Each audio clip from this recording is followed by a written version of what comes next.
Hey, it's Brad Parker, Crystal Palace fan, and you are listening to the Drunkard United Football Show. It's a parade. You're goddamn right it was a parade. Sorry, Russ, for Everton against Palace. You know what Palace was? Not a parade, Graham. Palace was a show. Yeah, it was something like that. You know, yes. We didn't get a lot of real answers, but there's definitely some problems in the Premier League right now for some teams. But it's early days, mate. Let's start the show. Born in the land of Bowie, Maryland. Bred to be a fan of fucking Everton. Punch you in the eye and drink your rye. Sam Houston. Sam Houston? Arsenal fans have another Sam. AKA the fucking Gooner Graham. Stump of my lord. Look straight in shorts. Sam Graham, hey. Sam Graham. Fucking United!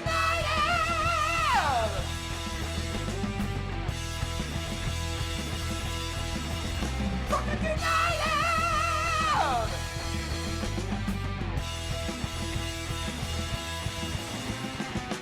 Hello and welcome to the DU Football Show, a completely biased recap of the English Premier League as told by two common American schmucks.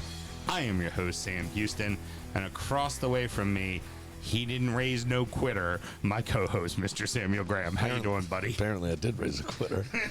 I'm just not going to let her quit. You're not just going to let her quit. Yeah. Well, you know, hockey field is a tough It's sport. tough gig. It's grueling and demanding on us all, you know? It's a tough gig, especially when it's 82 degrees inside the facility. And, you know, speaking of someone who has played the hockey field and on the ones and twos, the lovely producer Mel. How you doing over there, producer Mel? I am keeping the streets safe from misinformation. You know, yes, you are. You know what else she's probably going to need to do? Is Mel going to have to come over and have a little pep talk with your second child? I think she'll be fine eventually. I think she was in a mood, to be honest. What she needs to do is talk to Jean-Philippe Mateta and ask him why he built that State House dome so fucking weird.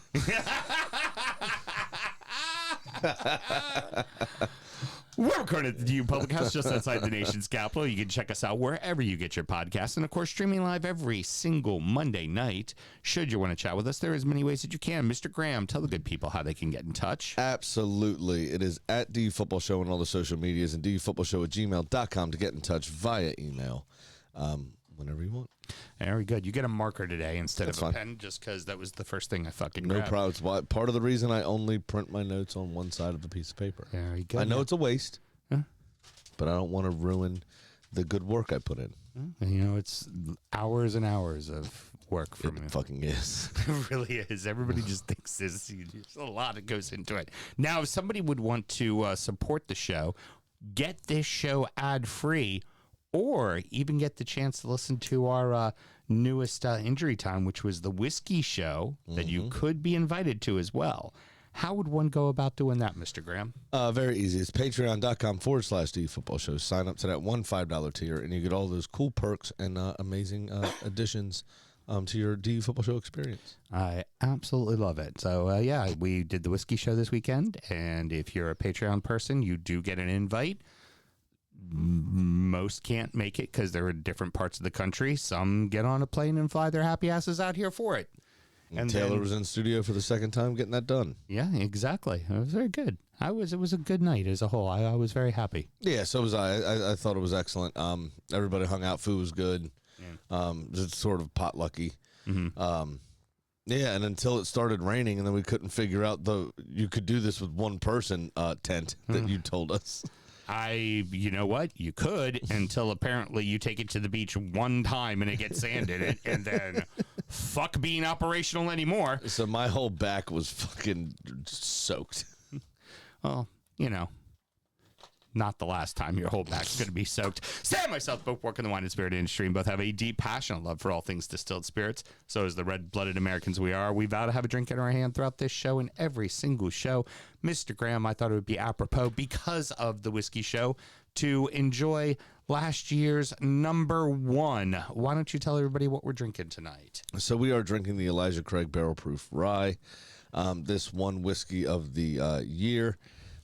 Excuse me, for 2025. Yes, 2025. This is 108 proof. It's aged 12 years and 3 months, and this is the batch that actually won. Not always that number easy to one find. whiskey, which is not always easy to find. But this is batch number A925. Elijah Craig, everything their barrel proof stuff is always good. It's always phenomenal. Their barrel proof bourbon has won best whiskey as well. A couple times, yeah. And for me, 108 seems a bit low, but then you remember it's rye, and you also remember that it's 12 years old. So a little bit of a lower proof coming out the barrel makes a little bit more sense. The last Elijah Craig barrel proof that I got was one of my store's single barrels, bourbon. And that was 136.2 proof. It was a fucking big boy. Well, also bourbon, it was probably 6 years old. Only 6 year old, exactly right. Makes a I think massive it was 6 years, difference. 2 months, that one. This is old school classic American rye. This has got that big mint eucalypty thing, a lot of peppery spice, still some candied sweetness to it as well. We both just went ahead and threw it on a cube because we're just having the one tonight. It's a little later. We've all been running amok here this whole weekend, so it's going to be a slightly subdued variant of the Drunkard United Football Show. We're going to leave the spiciness for the commentary, right? All right. It's the weirdest transition I've ever heard you do. Cheers, my friend. What else do we always need to do? Always remember to drink responsibly. But I just like to let you sit there and stew with it It's from just time to weird time, that- you know? I mean, what are you talking leave about? the weird? spiciness for the commentary. What I The mean, hot takes are you bringing? I got plenty of takes. I mean, this Some- looks like Everton and Hull had a baby. You know, well, This shirt. yeah. Yeah, but we won. Both of you did. Yeah, we did. Let's get right into it. We open with two impressive home winners versus two bigger clubs that I guess didn't know the season started yet. Brentford 3, Spurs 0, Brighton 4, Villa 0. The Bees impress at home, completely dominate, and led by their new signing, midfielder Sangare, who had an assist, but what he did on the pitch was much greater than the singular assist that he had. Much more than that. He bossed the fucking game. Oh, yeah. I mean, Brentford dominated the opening stands of the game, without a doubt. Spurs couldn't even get out their own half. I mean, I think the first stat they threw up underneath the scoreboard was Brentford had like 9 or 11. It was somewhere around there. Touches in their opponent's box. Spurs had 1. They just never made it out the dressing room, Spurs. I liked the running gag that I've been seeing all day today, which was Spurs and Tonali decided to break out a new position, the false 6. Yeah, yeah, that was really good. Obviously, Brentford were rewarded on the 12th minute through Keane Lewis-Potter. But what was better to me than just the fact that they scored, obviously, I'm an Arsenal supporter. Anytime Spurs get scored on is fantastic news. Right, you're a happy boy. But it was the manner, man. They absolutely picked Tottenham apart with good, quick, one-touch, relatively basic football. And Spurs made Brentford look absolutely world-class. Oh, it also didn't help. Spurs just didn't even seem to go into any tackles even.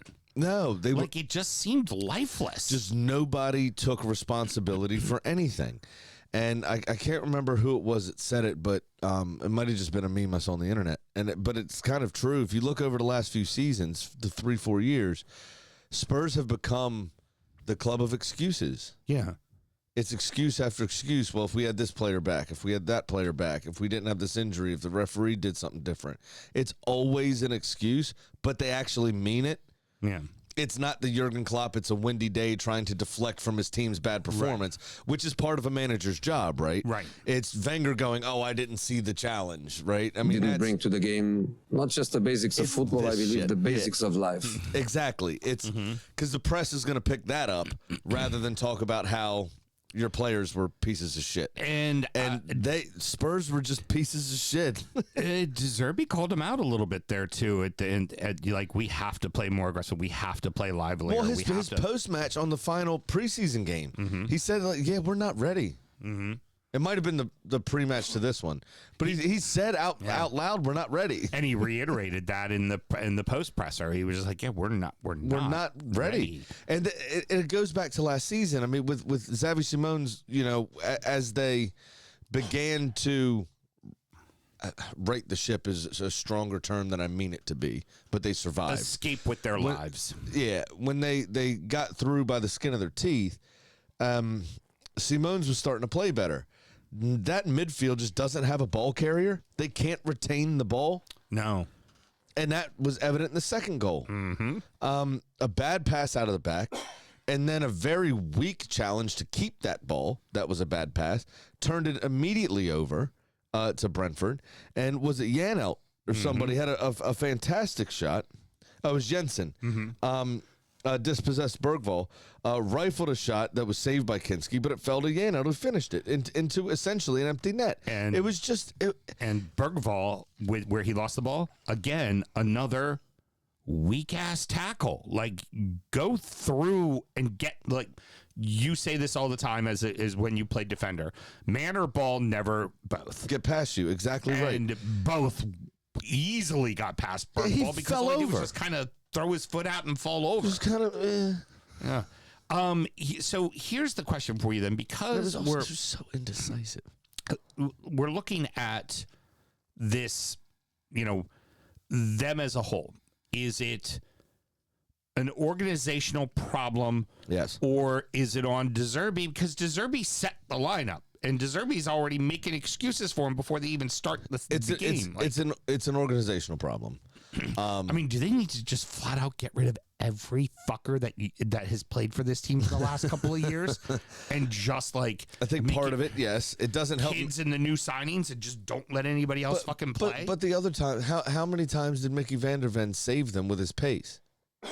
He's out. Yeah, he's right. Out. They've decided to ship Vicario off. Mm-hmm. Now he's made some boneheaded decisions, but Kinski hasn't exactly been confident or good in general.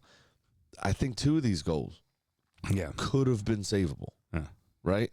It went the wrong way for the pen as well. Wasn't even remotely close to it. Now, Igor Thiago obviously hit the post, and that came to Kinski's rescue. Yeah, but I'll also say his defense kind of left him hanging out to dry. We're going to talk about a few times. We're going to talk about today's game at the end, where the defense didn't leave their goalie out to dry. Their goalie just dog shit. So and then you also have the thing where 3 of the 4 players that played in Spurs' back line was brand new. Obviously the midfield, Tonali's new. Bergvall, they've never played together. They're actually quite similar players.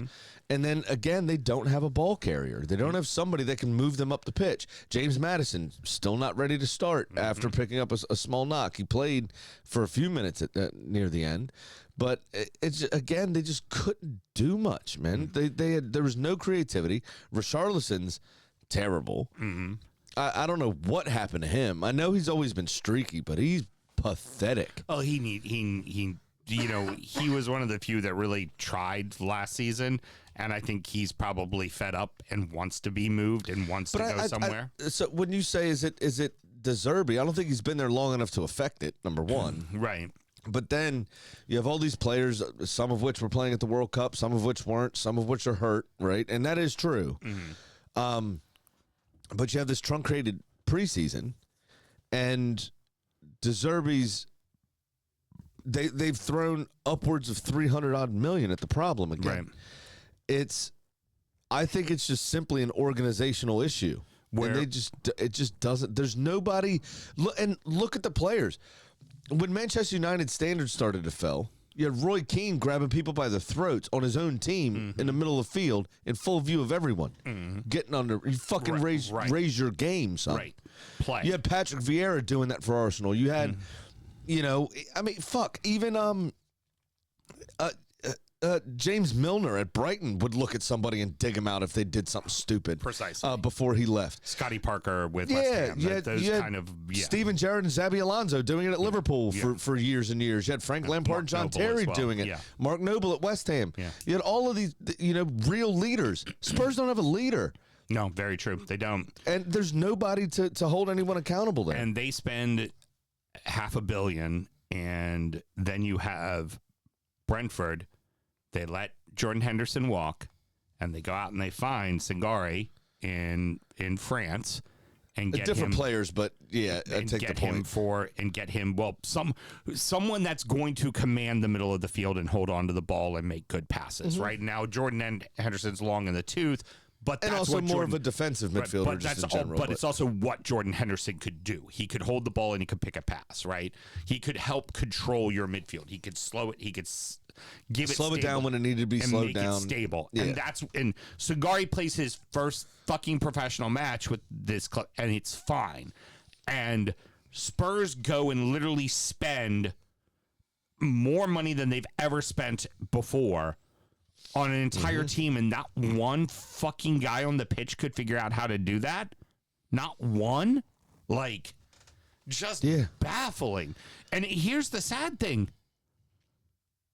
Brentford now a better organization as a whole than Spurs? They're a better organization as a whole than most clubs. Yeah. But they can't pay the wages that Spurs can pay. Of course. They can't pay the transfer fees that Spurs can pay. What Spurs seem to fail to do is buy a team. They're buying individuals that are decent, but they're not buying a team. Right. And they also don't have a leader that can bring these people together. And that leads me into our next game here is with what the Bees are doing. Well, but first, okay, go ahead. You want to talk about the third goal? It encapsulates everything. Did you see when the Spurs players went to walk over and clap the fans that were still there? Did you see the fat bloke at the top of the steps just holding his hands up with a perplexed face, going? I saw that like this. Yeah. That's exactly what in the fuck are you doing? Yeah. And what we've found now is that there's this little place for smaller clubs that are they're setting up a system, and it doesn't matter who the coach is. It doesn't matter who the players are. There will always be a next man up. They will trust their scouting system. It's Moneyball. And It's the Oakland Athletics. It's Moneyball. And that's Brentford, and that's Bournemouth, and it's Brighton. And all we were talking about was Danny Welbeck's gone. Who's going to score the goals? Didn't appear to be a fucking problem. Didn't appear to be a problem at all. And Hinshelwood, who's been playing right back, on occasion for them the last few seasons, played the number 10, and Jorginho Rutter up front, who's not a natural number 9. But they made it work with this false 9. Now, for those of you... It also helped that Villa just went defense. Yeah.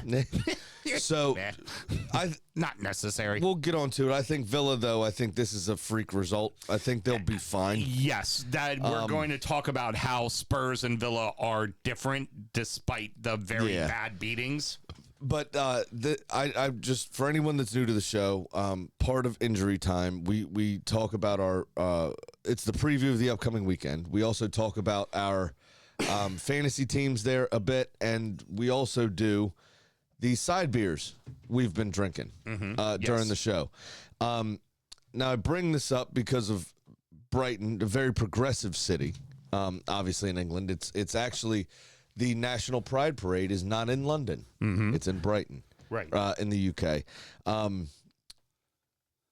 Part of not that it's pride, but it isn't kind of off the normal sexual preferences. Swingers, and because both of these two teams blew up, in the two most liberal cities in the country, I got a beer that I'll be talking about later called Pineapple Grenade because we just blew up the spunk all over both of these clubs. Oh, producer Mel, go ahead and unmute yourself. I know you don't want to talk about it, but you gotta. I was hoping you guys would forget about this. It was bad. I mean, at one point, it looked like youth soccer because everyone was around the ball going, "Ooh, my ball, my ball, my ball!" And like Taylor comes around the corner, he's like, "What the fuck are we watching?" Yeah, it was nuts. So for 7.5 minutes, Villa were all right. Yeah, and then. Everyone forgot what they were doing. Well, Pineapple Grenade. Yeah.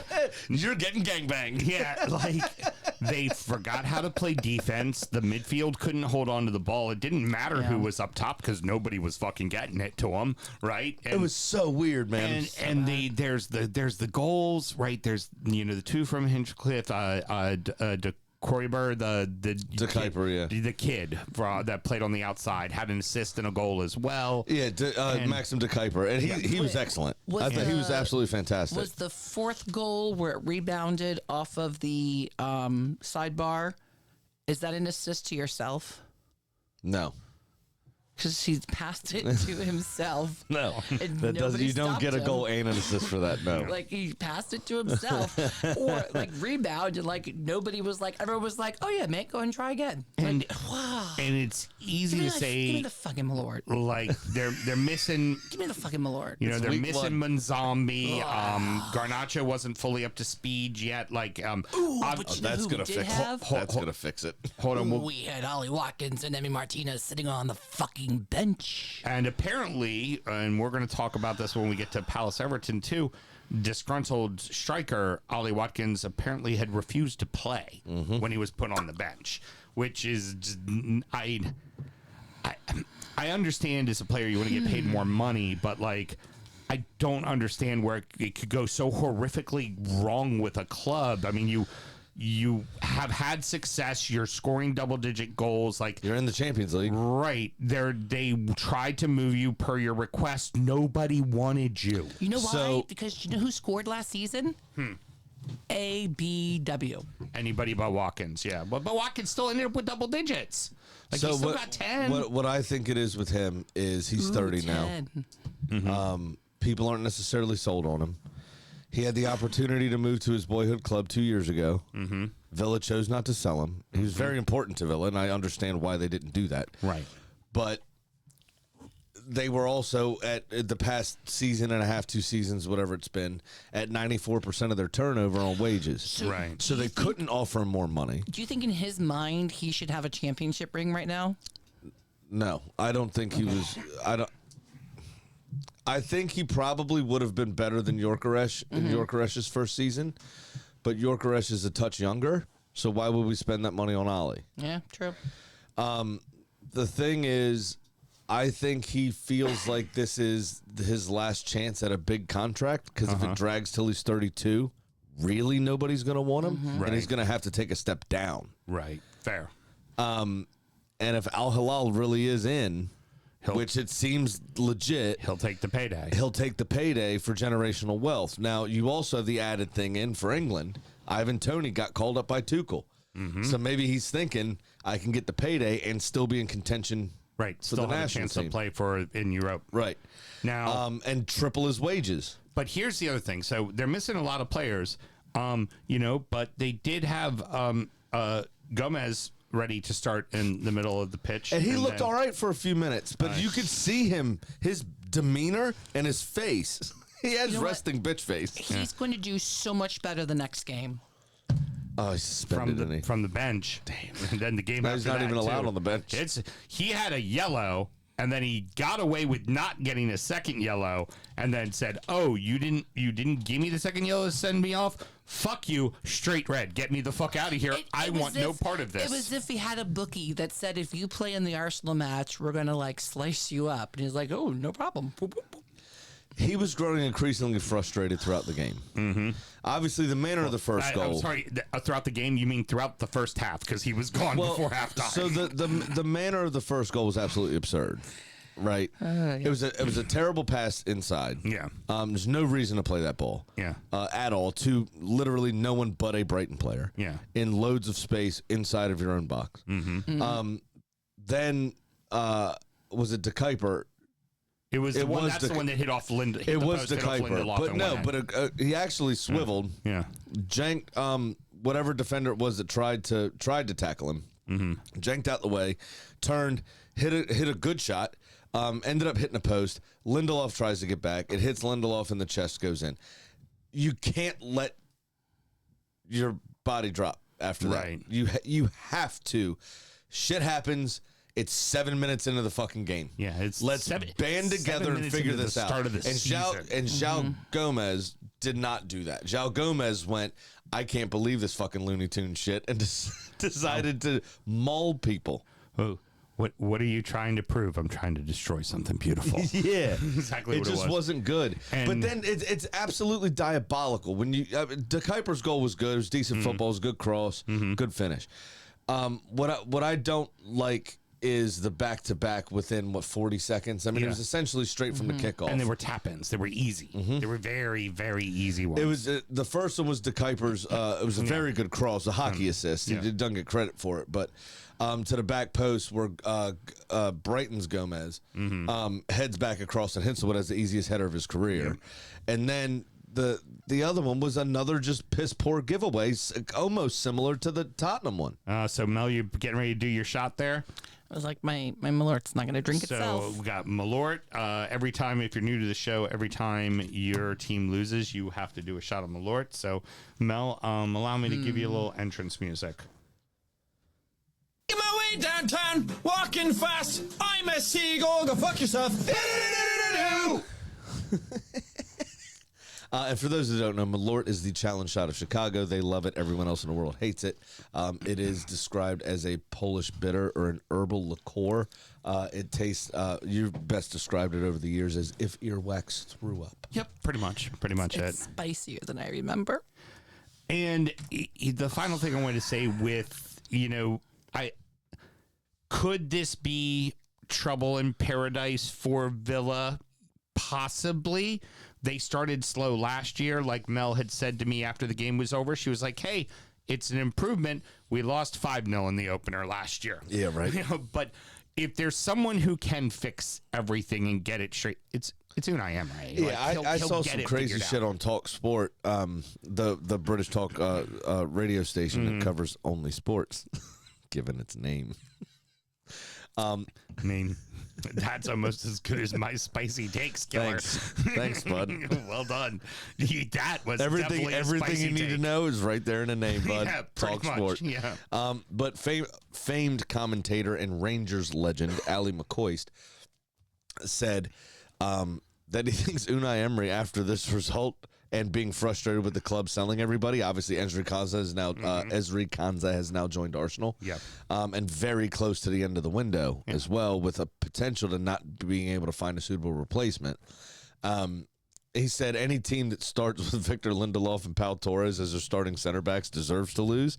And then he said Unai Emery, he believes, is becoming frustrated with the Villa hierarchy and potentially could walk away from the club.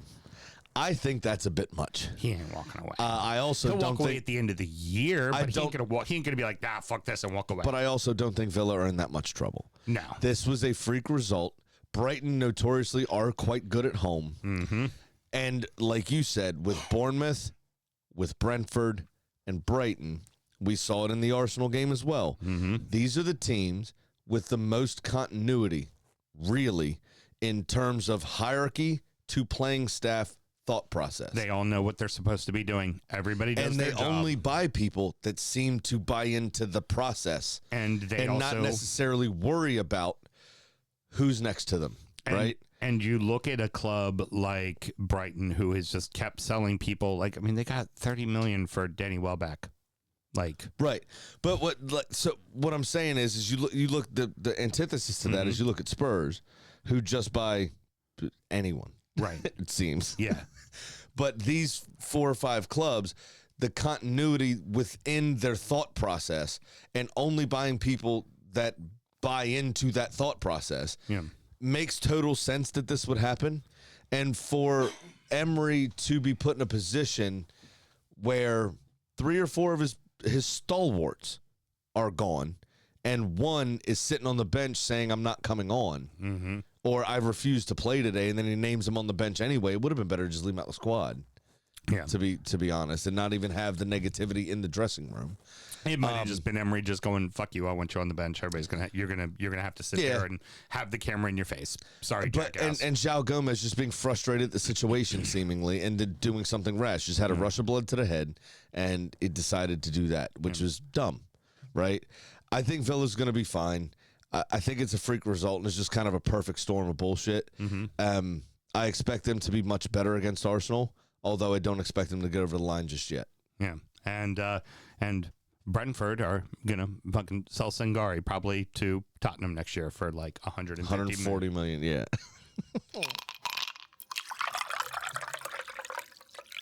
Two of the newly promoted sides open their Premier League campaigns with wins, while it's just the same old Man United. Hull City 2, Manchester United 0, Ipswich 2, Sunderland 1. I had told you that what Hull was going to do, at home particularly, was get behind the ball, make it really fucking tough on you, and they were going to make you pay on set pieces. I just didn't expect that they were going to do it the first match of the season against Manchester United. But they did exactly what we thought they would do. Well, us and everyone else except for Manchester United. So I want to just let them do it. I want to start with Bruno Fernandes. Fernandes's. Mm-hmm. It's weird to say. Mm-hmm. I want to start with his comments post-match. Mm-hmm. But we didn't really have an answer because all of our preparation and stuff, we had been training to play against a back four, not a back five. Now, let's go back to the game. Sorry, let's go back to last season. Mm-hmm. Hull's late season resurgence and push for the playoffs and subsequent dispatching of those playoffs to secure promotion were all done with a back five. You have all the film to look at. How do you not prepared for that? Michael Carrick and the Manchester United coaching staff was preparing their players to play against a back four, not a back five. Also, the players apparently, judging by the evidence in the 2-0 scoreline, couldn't take it upon themselves to work out what the fuck they needed to do against a far inferior opposition. They're at home. Last time I checked, you were just in the World Cup starting for fucking Portugal, a team that made it into the second round of the fucking World Cup.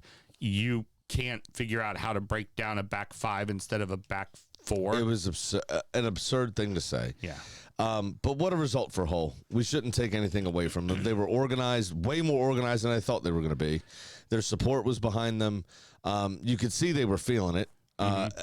Again, it was about 13, 14 minutes. Villa only lasted about 7.5. This was about 13 or 14 minutes in for United, but then they ran out of ideas already. Yeah. And it's like, how do you do that with Mbeumo, with Cunha? These are some of the most creative attacking players in the world with Bruno Fernandes, who last season, what did he do? But assist leader. Yeah, the assist leader. You can't find anybody? Right. You couldn't pick a pass. You couldn't, but after that first 13, 14 minutes, you get those couple of shots on target, which were fairly tame, to be honest. Well, Mbeumo was actually a decent hit and a good save. Lemons was the one making the bigger saves. Throughout the game, I think that first save against Mbeumo, I think, was the save of the game. Yeah, agreed. But Lemons made more bigger saves. Yeah. Quantity more bigger saves. Spicy take. Rather than it's more bigger. It's more better. It's hockey field. Yeah. It was piss poor from United. It was absolutely terrible. 21 shots overall, just 5 on target. It speaks to no penetration, too many shots from outside the box, and people not keeping concentration. I mean, those are the only 3 reasons you take so many shots and not put anything on target, unless there's loads of blocks, which there weren't. There weren't. It was poor. You know what it reminded? And Ollie McBurney. Where the fuck did that performance come from? I've seen him loads of times for Sheffield United in the Premier League. He's never played like that before. Yeah. What was that? And it's the match reminded me of the United that lost 1-0 to a 10-man Everton team. That's what it looked like. It just looked void of any creation at all. Hull never looked truly bothered by them at all. No. And for me, Hull is going to get found out because, newsflash everybody, this is how Hull is going to play every single game.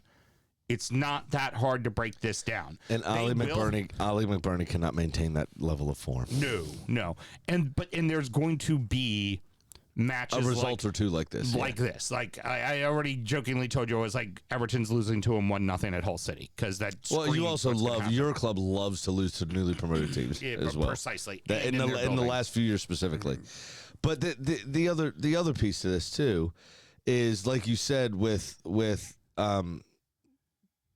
in a different game with the goalkeeper just being absolute dog shit. Mm-hmm. You want to talk about a defense selling out their own goalkeeper. Mm-hmm. Harry Maguire was marking 2 of his own players at one point. Yeah. I think it was for the second goal. Mm-hmm. When the ball came off the post, Lemon saved the initial shot, and the ball came off the post. And that was Noble Mendy that put that one in, that reacted to it. But it was just I'm baffled. By this decision. But you know what this result here is one of the reasons we don't bet on the first week of the season. But you know we have to talk about it, right? Okay. The Hull City supporters, Mel, did you see this? They were doing "You're being mauled by a tiger." Yeah.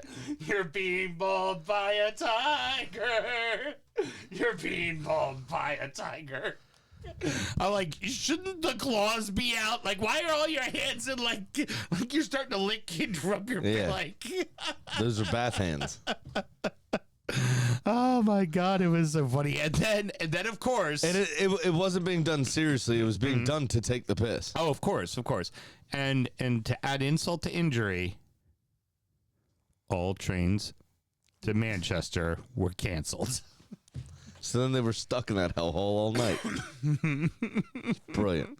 So fucking brilliant. And they finished the game singing, "You're going home in a taxi." Yes. You're going home in a taxi.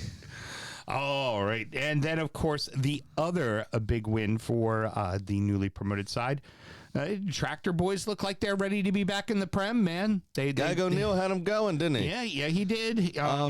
It was the first 20 minutes of this game were claw your eyes out tentative, fucking annoying, to be quite honest. And this is what we expect from Sunderland on the road. They, other than when they beat the crap out of Everton at the end of the season, for the most part on the road, they weren't not very particularly good. Yeah, they picked up a fair amount of draws, but they weren't particularly good on the road. Right. The other thing is, I think again, a bit of a truncated preseason. Obviously, different tactics with the Dutch national team versus your club side. Brian Brobby missed a bunch of chances that he last season put away. Yes. I think that'll get figured out and we'll be just fine. Yeah. I think, again, this is one of those just sort of not freak results because it was a competitive game eventually.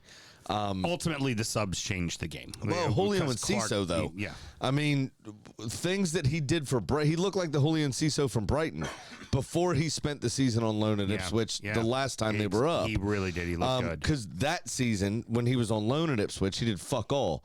Then he did a season in Germany, I think, France in Strasbourg. Might have actually worked with Gag O'Neill there. And then came back. They bought him outright this time, Ipswich did.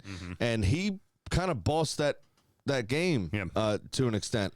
I thought he was excellent. But there's Clark as the sub. Right. Yeah. He ultimately gets the game winner. The game winner. Yeah. Who was a Sunderland player, I think, at one point. Yeah. Yep. I think Sunderland's going to be okay. Oh, absolutely. I don't think this is any real kind of marker for them or any sort of worry point. Now if they go and lose the next 3 games 2-1, you go, okay, maybe something's not wrong, right? Or something's not right. Rather, something is kind of wrong under the surface. But similar, not really similar, but where I don't really worry about Villa, I don't worry about Sunderland. Yeah, there's a lot of these matches where you saw teams lose and you're like, yeah, they'll be all right? Like, but then there's some that you watched, and we're gonna get on to some of them. Spurs was one that made you go, ooh. United was one that made you go, ooh. What that? You all are supposed to be contending for a title. That's not how you contend for a title. But the Villa game reminded me of and this game didn't even remind me of this particular speech, although there were kind of shades of it. But do you remember the movie The Replacements with Keanu Reeves, the kind of comedy about the NFL strike? When Gene Hackman asked Keanu Reeves what he was most scared of in sports, what does he fear the most in sports? And he said quicksand. And everybody just kind of laughed and looked around. I was like, what do you mean? It was one of the more serious moments of the film. And he said, because you think everything's going fine. And so you fight and you fight and you fight. But the more you fight, the more the quicksand drags you down. You just keep sinking. Until you're suffocating. Yeah. And then it's done. Right? Yeah. That was Villa to me. Right? They kept trying. It wasn't like they weren't giving it an effort. They were just completely falling apart, and everything they tried just didn't work. It just got worse and worse and worse. Yeah. This Sunderland, to me, kept going, everything's going to be fine. Everything's going to be fine. And then the final whistle went, and they went, shit, it's not fine. Yeah, what the fuck happened here? Yeah. Yeah, but there were shades of it. Like, they kept going. They didn't let their shoulders drop. They kept playing. It's hard for the newly promoted teams at home on the opening day because their fans are so up for it. Yeah. You know what I mean? It's hard to get into those games. It's ultimately, when it's all said and done, for both Hull and Ipswich, if you're going to stay up, you got to win games at home, and these are the games you got to win when nobody expects you to. Yep. Rounding out the rest of the league so that happened. Arsenal 3, Coventry 0, Everton 2, Palace 0, Leeds 1, Forest 0, Man City 2, Bournemouth 1, Newcastle 2, Liverpool 2, Chelsea 3, Fulham 2. Gunners made it look easy. They look like the fucking champions. Hold on. A very nervy 45 seconds right at the start. Yeah. That was terrible. 3 goals, 3 different goal scorers. They were playing at twice the speed of Coventry. Now, I think Frank purposely set up his team and just went, we got the wrong draw. At least this is out of the way. At least it's the first game. Yeah. Let's not get our teeth kicked in 7-0, guys. If we can get a goal, great. Otherwise, just sit the fuck back and try to weather it. They were the most unlucky with their draw. Not that you want to draw Manchester United the first game of the season, but the fact you at least get them at home. But the fact that they were at home is a big deal for Hull, right? I think Coventry got the raw end of the bargain here, having to go to the Emirates, the home of the champions. Yes, they are. Thank you. Okay. But Arsenal settled in quickly after that opening 45 seconds and pretty much dominated the rest of the game. I mean, their first shot on target, Coventry, wasn't until the 86th minute or 85th minute, something like that. So, what I will say, very encouraged by the preseason and then this first game of Cristiano Solis. He was excellent on that left side. Absolutely phenomenal. And that's going to be a theme with people that have betted in quite quickly because coming up at the end, a little bit of foreshadowing, Sam, Chelsea had a lot of people connecting that weren't previously associated with the club until just a few weeks ago. So it was good to see. There's not much you can judge off this. Yeah. You don't, honestly, for Coventry, it's next week. Coventry are at home to Hull next week. I hate to say that it's a must-win this early in the season. It's a must-win for You need to pick up the points against the people around you, right? And everyone expects Coventry, Ipswich, and Hull to find it difficult, right, in the long term this season. Yeah. It's a big deal to pick these points up for sure. Absolutely the case. For sure. And for you, lots of rotation, lots of subs. Well, and that was the other thing Rob and I were talking about on when we texted Friday night after the game, after I left you guys at the pub, was Mikel Arteta subbed Declan Rice off at like 64 minutes. Right. Yeah.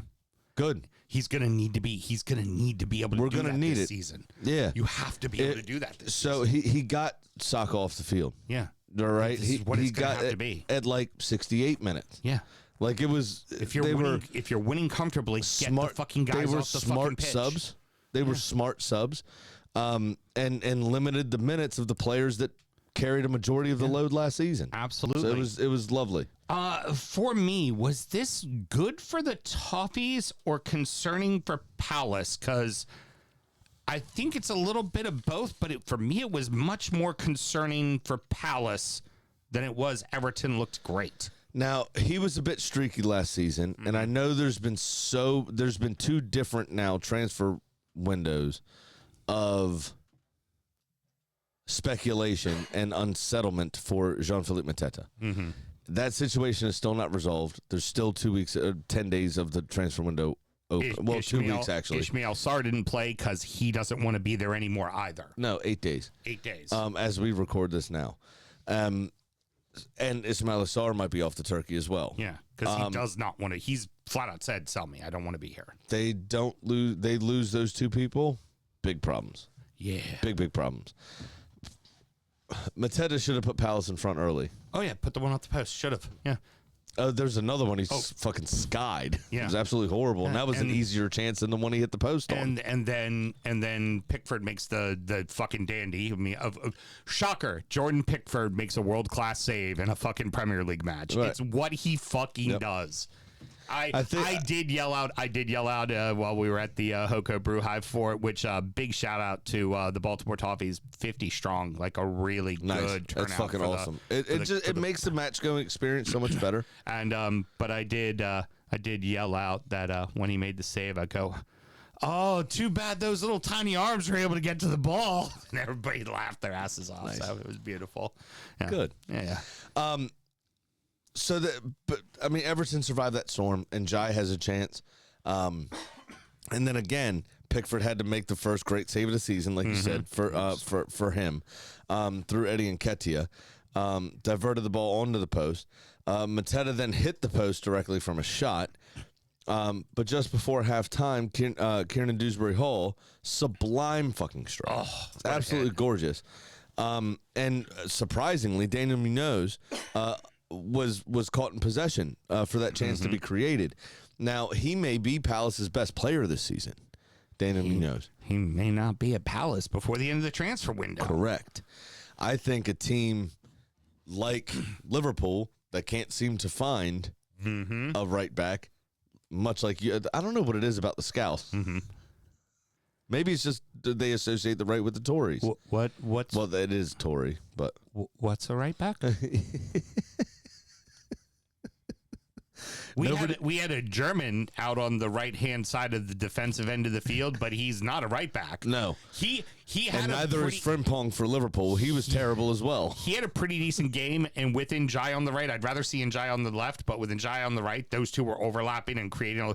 Now, the only thing there is again, it's not that Everton were great. It's that Palace were so awful, because if you try to do that shit against, like, Bournemouth this next week, we're going to pay for it. Like, they're going to make us pay for it. Oh, yeah. And the other last thing to say just about Everton, and then we'll finish on Palace, is, like, that wasn't their starting midfield. It was a 19-year-old kid in Harrison Armstrong who, by the way, had a stupendous match. He was fucking fantastic.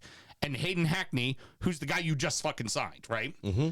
So no Gardner, no Norgard. Roll would probably be in that position. No TI. Like, you're missing that is not the fucking ideal starting midfield. And they made Wharton and Tanaka look like dog shit. Like, they worked them. Yeah. But They absolutely controlled the game.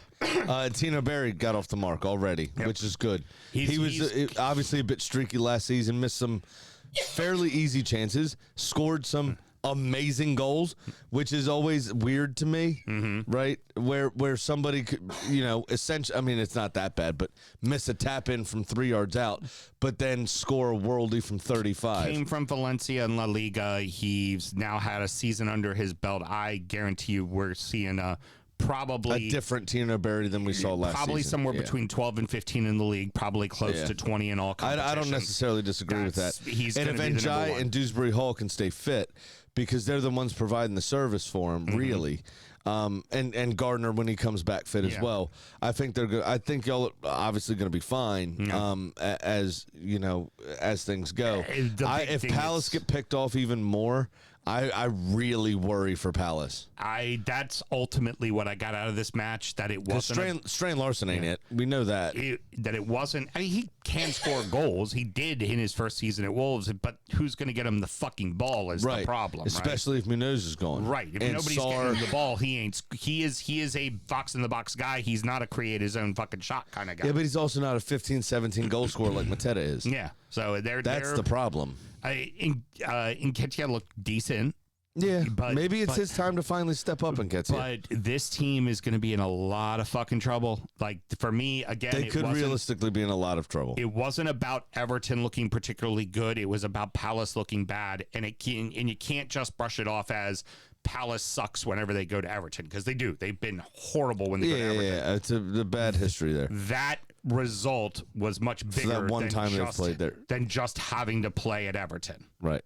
Like, it's just, that is more of a symptom of the organization than that was. I think so as well. Going to a tough place to play. But if they lose the pieces that have been rumored to be leaving, they're in big trouble. They're in big trouble, and they may be the favorites for that third spot going down. Because I do still believe it's Ipswich and Hull. I think Palace might creep into that conversation. Could very well and be. Could be the ones that keep Tottenham in the league again. Not a lot to talk about. Yeah, I hear you. Not a lot to talk about in these next two as far as the match goes. There's absolute fuck all to talk about. Pretty even match between Leeds and Forest. Really, it was obviously a match where they were both trying to fill each other out, right? For 85 minutes, though. And what it really ultimately came down to was one really great moment of brilliance with a fucking phenomenal free kick. It was an excellent free kick. And that's it. That's the game. That's the game in a nutshell. This was like a throwback to the well, actually, it's not a throwback because we haven't talked about it yet. You should never get beat at your near post like that. And he did. Well, we're going to talk about Robert Sanchez. Fear not, and somebody did it worse. Josh King's goal. Oh, yeah. How do you get beat from there? At your near post, you weirdo. Terrible. It's not good. But no, did you read my notes and say that in front of me? Because that's my first sentence. Both teams seem to be probing each other and feeling out the game for 85 fucking minutes. Yeah, that's what it was. I mean, there's really not much else to say in it. Both of these teams are going to give us more to talk about in other games throughout this season. This was not the game. This was two teams played a professional match in the English Premier League. Yeah, there was one really good shot. One thing I do want to mention: Morgan Gibbs-White had a chance at the end, fluffed his lines completely. Yep. From a free kick, but that's not what I wanted to say. What I wanted to say is we need to send a shout out to his surgeon that fixed his face. I didn't notice a scar down the middle of his forehead after we saw his fucking skull last year. Yeah, no shit. I didn't notice it one bit. He headed the ball and didn't once wince. Yeah, exactly. I was quite impressed. Well done. Well done, surgeon. Look at that. NHS. Yeah. He didn't go to the NHS. He went private. Of course he did. It took City the entire match and being down the bulk of the match to come back. They danced and pranced and cheered like you thought they might have won the league, and it was like Bournemouth played such an outstanding game. They really did. For me, it felt like Bournemouth ran out of gas at the end. Is ultimately what it came down to. But it's also the genius of Ryan Shirky. Right. The reason I don't think he starts is he looks like an arrogant prick. I think he also behaves that way. So probably gets himself in trouble with coaches. And I don't think people trust him necessarily. But at 78 minutes, when you're 1-0 down, fucking bring him on. We got to do something. Yep, he'll get it in. 2 pieces of magic. It was a great corner, good header for Mark Gahey, but Shirky provided the corner. And then it was just like that pass towards the end of last season. Was it against Arsenal? Maybe was. Don't remember. But it was that kind of little dinked reverse ball. Yep. And it found Jasko Guardiola, who shouldn't have been there as a center back, but was for some reason on the penalty spot. Yep. And he sorted his feet out and was able to finish Petrovic. I feel bad for Bournemouth. They were excellent. They looked like, again, this continuity that we talk about. They only buy players that buy into the system. The system seems to be coming from the owner, not even because it's throughout the entire organization, right? We can't talk about it enough with Brentford and Brighton and teams like that. We were fortunate enough that a lot of our new signings, not fortunate necessarily, but a lot of our new signings didn't start, right? So it's a lot of the same familiar players. It was just Solis who was new. Yeah. And he seems from preseason to be fitting right in. So it's just this kind of continuation of we're just quality. Yeah. Yeah. And it was unfortunate that they got undone a couple of times. But Bournemouth, I thought, played an excellent fucking game. I don't. And again, I don't worry about them at all. They're going to have a hard time because of the workload, but a hard time because of the workload means they be 13th place instead. Like, they're going to be fine. I think they are Conference League, correct? Yeah. I think they honestly will do sort of what Palace did. Have a go. Go Well, for it. they'll go for it in terms of they probably can win it. But in terms of their own revenue, in terms of their own kind of stature and prestige in the world's game as Bournemouth Athletic Football Club, is they will make sure they get out the group, right? The league phase. Right. Get out of the league phase so we make the most money possible.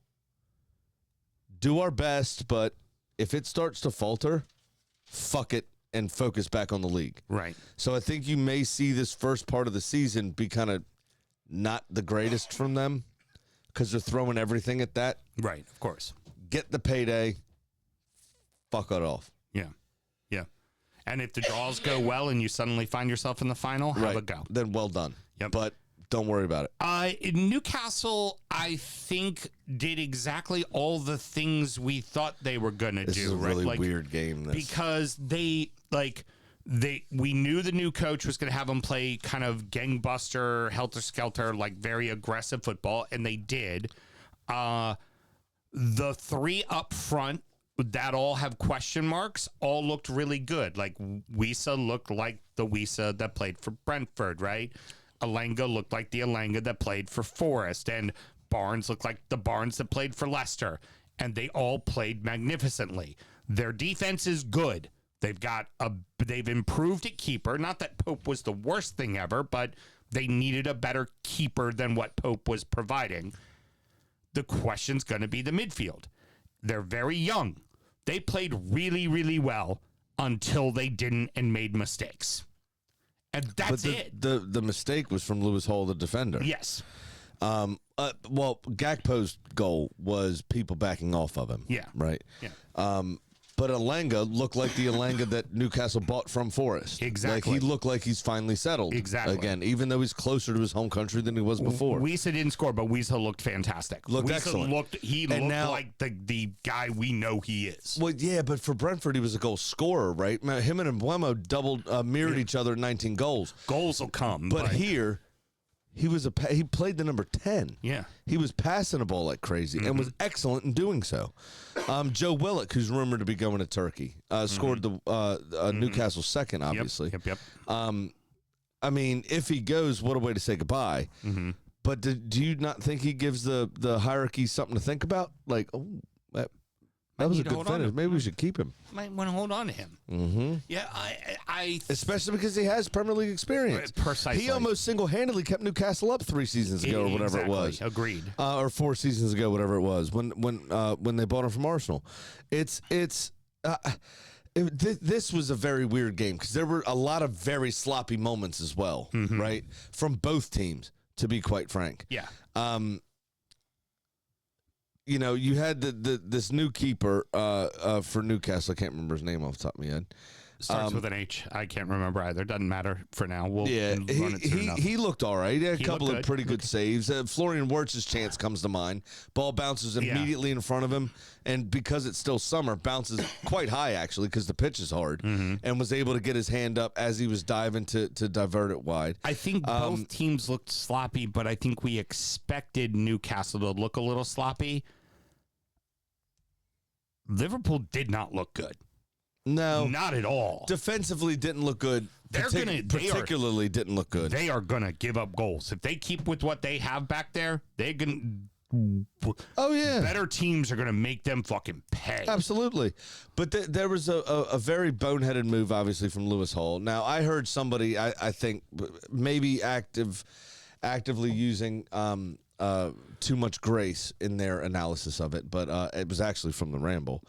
Thought one of the guys was saying that they thought that Lewis Hall might have been trying to do one of those things that really good defenders do, where they kind of like jab step in towards you to make you think they're going to tackle you, to get you to dive, or take a heavier touch than you were meant to be taking. Right. And he just decided to do it when he was too close to him, so their knees clattered. Yeah.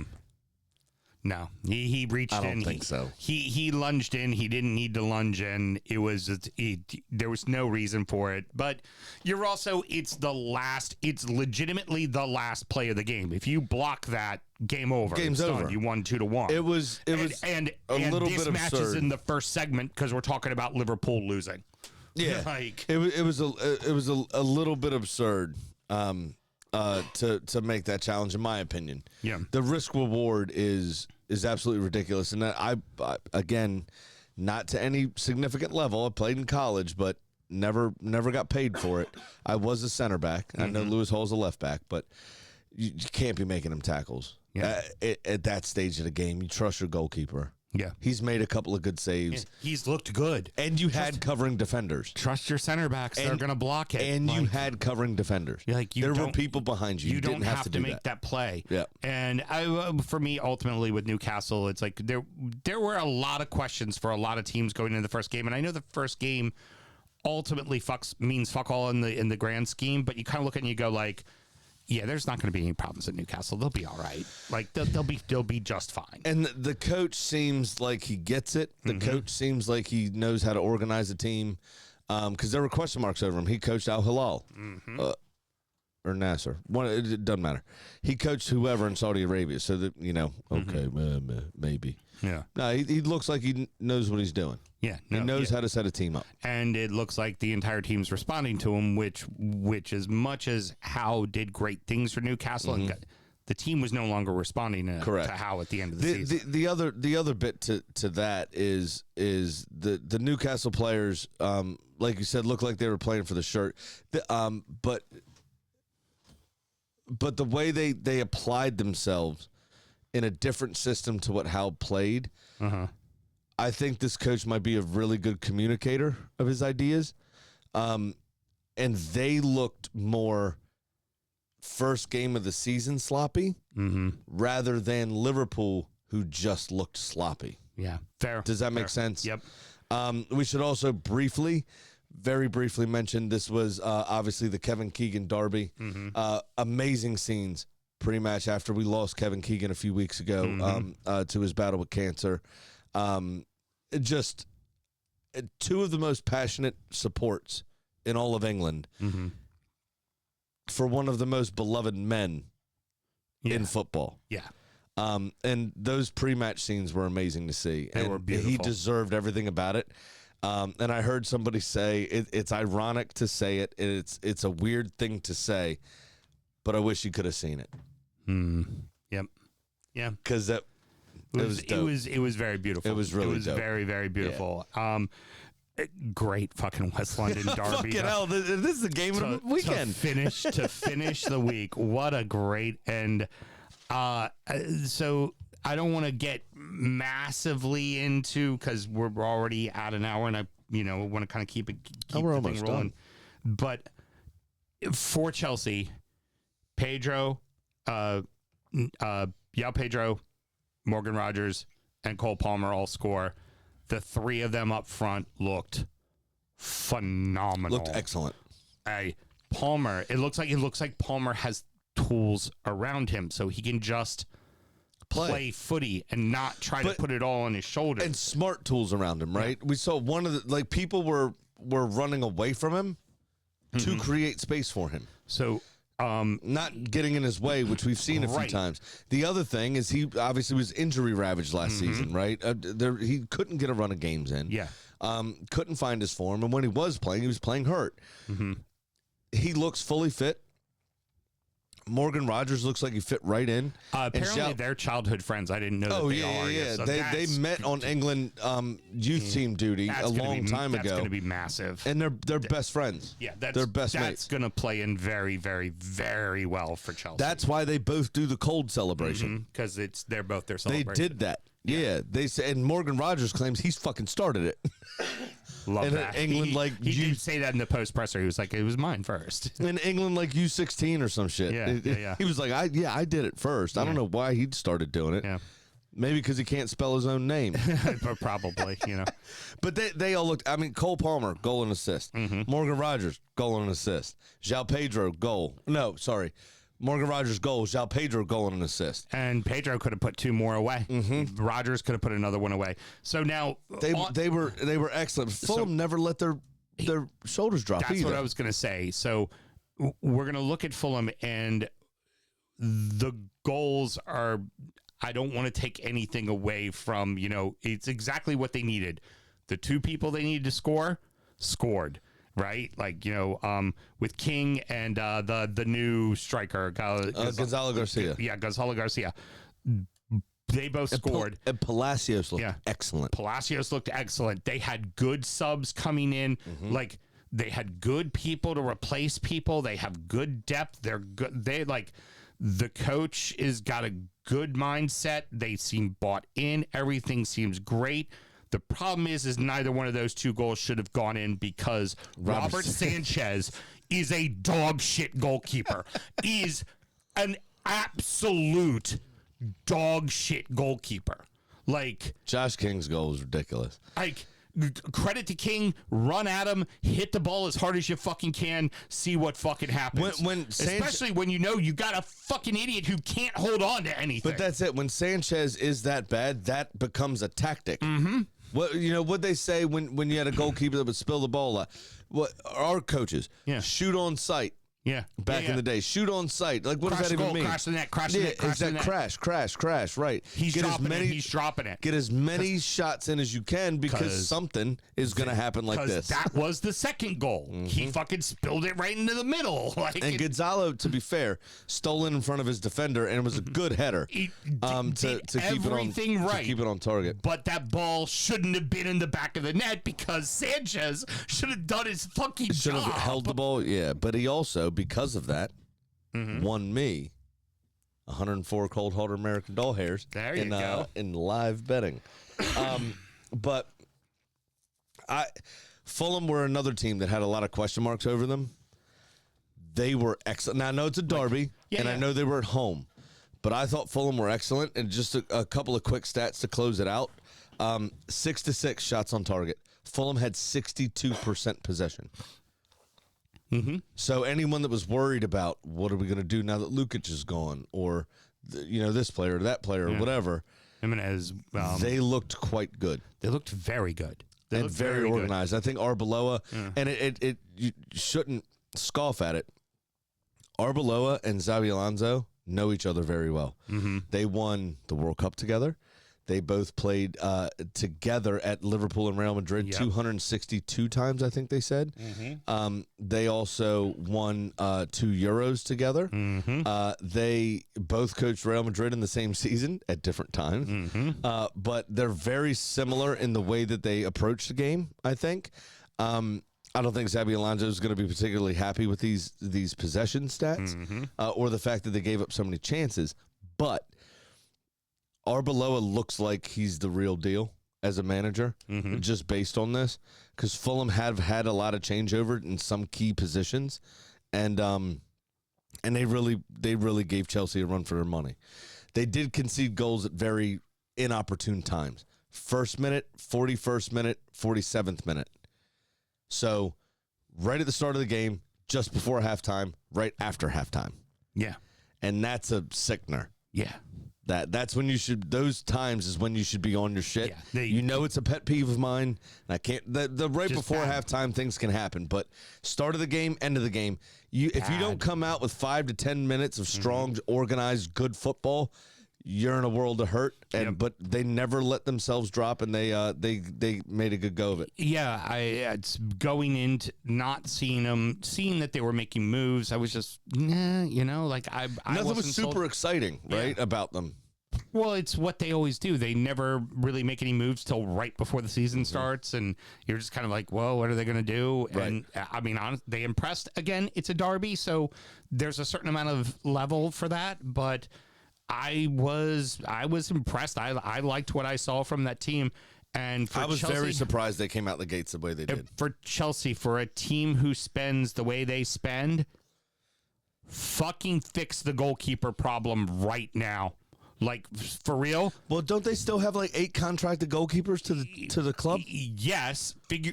How one of them hasn't taken the spot yet is beyond me. But you know what? Fucking Villa has a keeper that wants to walk. Marco Bizot? No, fucking Emmy, and he's won a World Cup. Like, I guarantee you, She's so angry at me. Emmy's a fucking shit show. He's a mess. He's crazy. He's a lunatic. But you know what he knows how to do? Save a ball. Make a fucking save. Yeah. At your near post. Sure money. All right, ladies and gents, this is Sure Money. This is where we make bets to inform you better to make your bets. And if you haven't noticed, if you're new to the show, I didn't hit a bet for almost 2 fucking years, and then last season I won it. Yeah, because you hit 2 10-leg parlays. 2. I think I hit 4 total bets for the season. Yeah, but the two other two, two of them were like $1,000 winners. Yeah, the other 2 were safeties. Yeah. But this season, I am going to take it much more seriously. 9-way parlay. I'm not doing that. This one's only 6. Not good gambling. Much more seriously, and not for the comedy aspect of the bet, because I think I'm getting good at it. So We didn't bring to the game not just the basics of football, I believe the basics of life. I think that comment, we did not bring the basics of football, the basics of life. I think we missed everything there, Graham. So, we don't bet the first week of the season, so we have no update for you on how much money we've made because we haven't spent any yet. Sammy, this is our first bet for season number 9. Well, why don't you tell me what you got going on, brother, and then I'll finish out with mine. Last season didn't work well for me. I did, as I like to call, pulling a Graham, and ended up being $2,000 down. But my tried and true system, Big Sam's Lock of the Week. Most of the time, it works 100% of the time. All right. Well, there's no stat yet. Define most of the time. Yeah, there's no stat yet, so we can't. What's the shirt we sell? More than Which once. you can find at dudripshack.com. It's like 22.5% or something. Yeah, that's typically where I stand. All right, so I am taking a 4-legger, but only 2 matches. I am taking City over Palace, and I am taking Arsenal over Villa, and I'm taking both of those matches to be over 2.5 total goals. Interesting you say that. Yeah, and I went safer than you did. Yeah, well, I saw that on your notes there, and that is at plus 406. Nice. So I took a 6-legger, but 4 of my legs are 9-way parlay. Are those 2 games? I've got City to win over 1.5. I've got Arsenal to beat Villa over 1.5. But I have Coventry and Hull to be under 3.5. Because I think they're both going to be tentative. Feels like a 2-1. Yeah. Yeah. Nothing bigger than a 2-1. And that, at this point, could go either way, so I didn't pick a winner, crucially. And then just judging on the actual performance of both teams, but because it is at home, I've got a double chance, Newcastle or tie with Tottenham. Terrible with money. That gives me plus 625. So I'll be ahead of you by over $200 to start the season. How do you feel about that? I'm going to hit my bet, and you're not, and I'm going to be over you by. I am going to hit my bet. I'm going to be over you by 500. I do like Mel. He goes, I'm not going to do crazy 9-leg parlays anymore. I'm going to do sensible 6-leg parlays. Yeah. Get it the fuck together, Sam. Yeah, City can score goals, so that's fine. They're going to win. You already said you got to break it down and explain Come it on. there, stud. Let's.